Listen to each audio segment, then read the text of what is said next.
Wominjeka Kundi Bik. Could I get everyone to say Wominjeka? In my Wurrung language, that means welcome to my ancestors' country. So that's a bit of Wurrung language you just spoke. My name is Ron Jones. I'm an elder of the Wurundjeri Council. On behalf of our elders and everyone, I'd like to acknowledge and pay my respects to past and present Aboriginal and Torres Strait Islander elders that may be with us in the room and future elders, but all elders that are in here, because we're all elders of our own communities. And when I think of it, learning, of our still learning, because I'm still learning every day, and especially about my history, because this part of the history up here, it's very dear to me, especially the Yarra here. A lot of people don't realise that's not the true alignment of the Yarra just here. It went over a little bit further. So the alignment of the Yarra was changed back in the 1800s, late 1800s. So the Yarra River was a part of our song lines, and it's very, very dear, like I said, to us, because William Barrick and his people used to travel down the Yarra and go into the Maribyrnong, go up into Brimbank and all them places, or known as Braybrook Junction before it come to Sunshine and them areas. And, you know, it was a very good place for us. You know, this photo up here, it's a little bit blurry, but this lady here to me left is Granny Jemima. That is my great-grandmother. Now, Granny Jemima married Robert Wandon, who was William Barrick's nephew.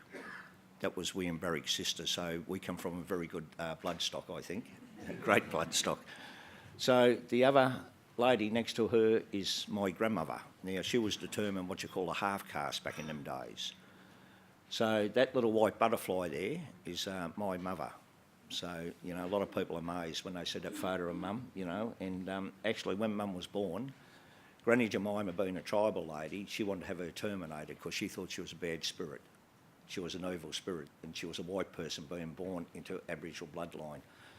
So Tom Donnelly was Granny Jemima's second husband. He was a Jar Jar Rung man that was taken from Mount Franklin, taken to Corandurk in the 1800s. So when Robert Wandon passed away and he married Granny Jemima, he said, no, she's a very special person, and only for him that he saved my grandmother from have to do what me great-mother wanted her to do. So the other little chap next to him is my grandfather, Pop Nevin.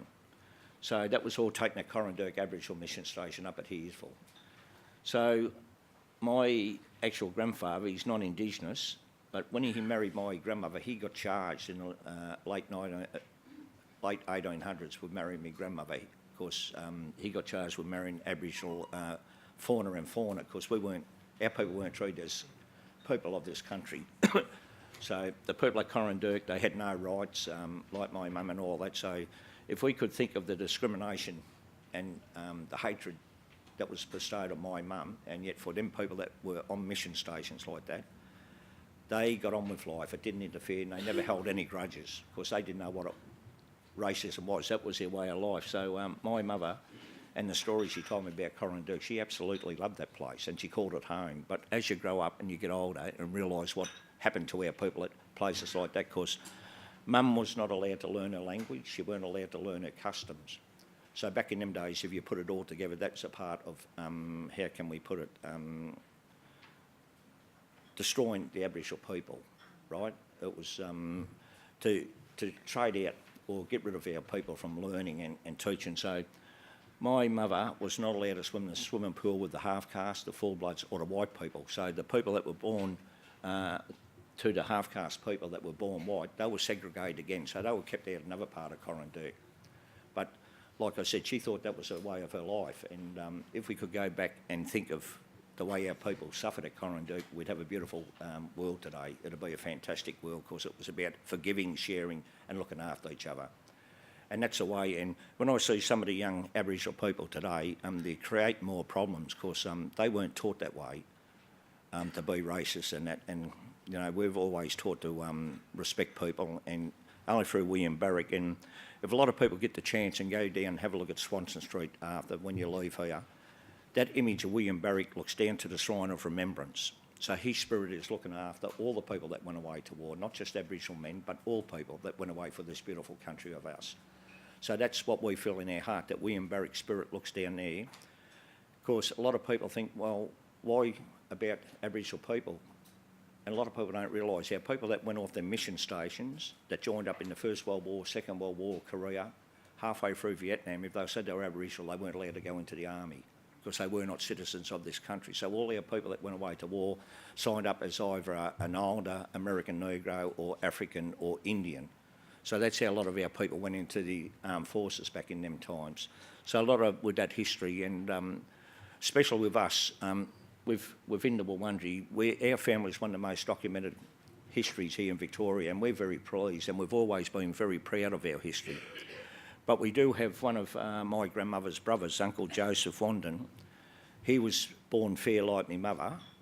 So what happened, the Aboriginal Protection Board of the time picked him out and sent him off to school, and he became a school teacher. So back in the late 1800s, we had this Aboriginal man, school teacher. Once he come off of Corranderk, he signed away, and all of that family within that Wandin family group will not recognise their Aboriginals, and that's so sad, because Uncle Joe, if he would have said I'm Aboriginal, he wouldn't have been allowed to teach at schools. So the last school that he taught at was actually Roseley out at Bacchus Marsh in 1938 or something like that. He was a headmaster. So they might have put him out there because he was a headmaster, the school teacher of probably half a dozen kids back in the day. So he's put right out in this little school out there, whether they might have thought him being Aboriginal or something. But we have a tremendous history. And the other thing with William Barrick Spirit, it looks over the Victoria market as well. So in the Victoria market, Robert Wandin's, William Barrick's son, David Wandin, he got sick in the late 1800s. So William Barrick got permission, he got a dog pass to bring David down to Melbourne. So there was about 6 Aboriginal elders from Corranderk, got young David, and they carried him down, took it in turns of carrying him. When they got to a lady's place in Kew called Anne Bond, which she made very good friends with William Barrick, he went and knocked on the door, and he told her that David was very sick.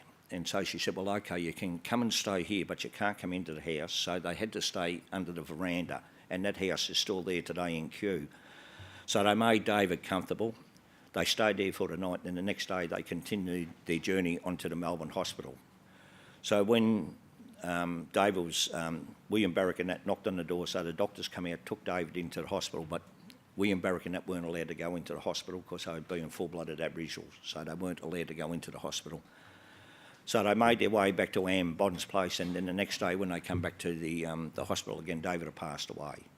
Now, he weren't even informed, and even on the death certificates, it's not properly filled in. They're pretty bad when you look at what the doctor's reports were back in them days. So David was buried in the Victoria market, and that's where a lot of our people here around Melbourne were rounded up, and they were buried outside a consecrated ground. So his spirit looks over his son that's buried there. And what's happening lately, we don't want to stop things going on, and like with the Victoria market, we're trying to actually have it stop, because a lot of people don't realise there's 7,000 graves in that market still there today. So when people walk over that, they don't realise that they're walking over a lot of Melbourne's people that settled here back in the 1800s. So there's about 300 Aboriginal graves still there today, and there's about 6,000 non-Indigenous people.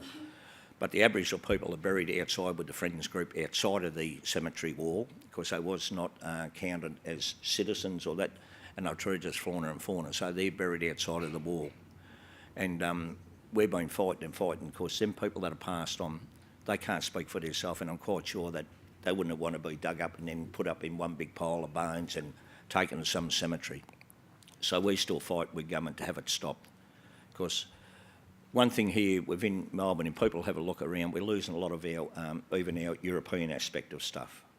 And it's pretty sad to see the things that are happening here in Melbourne, because, you know, they talk about we've got to keep up with new aspects of buildings and all that. So it's pretty sad to see that we're losing a lot of our heritage here. And here in Melbourne, last year, they were doing a dig at the old age building in Flinders Street, and they found an Aboriginal site under that building. And so we have a lot of sites that are still, even though Melbourne's been changed, especially over here in the gardens, Alexander Gardens, and that we have quite a few burials that are over there that are yet to be found, but we know there is burials there down in Fisherman's Bend and all them places, Sandridge and that.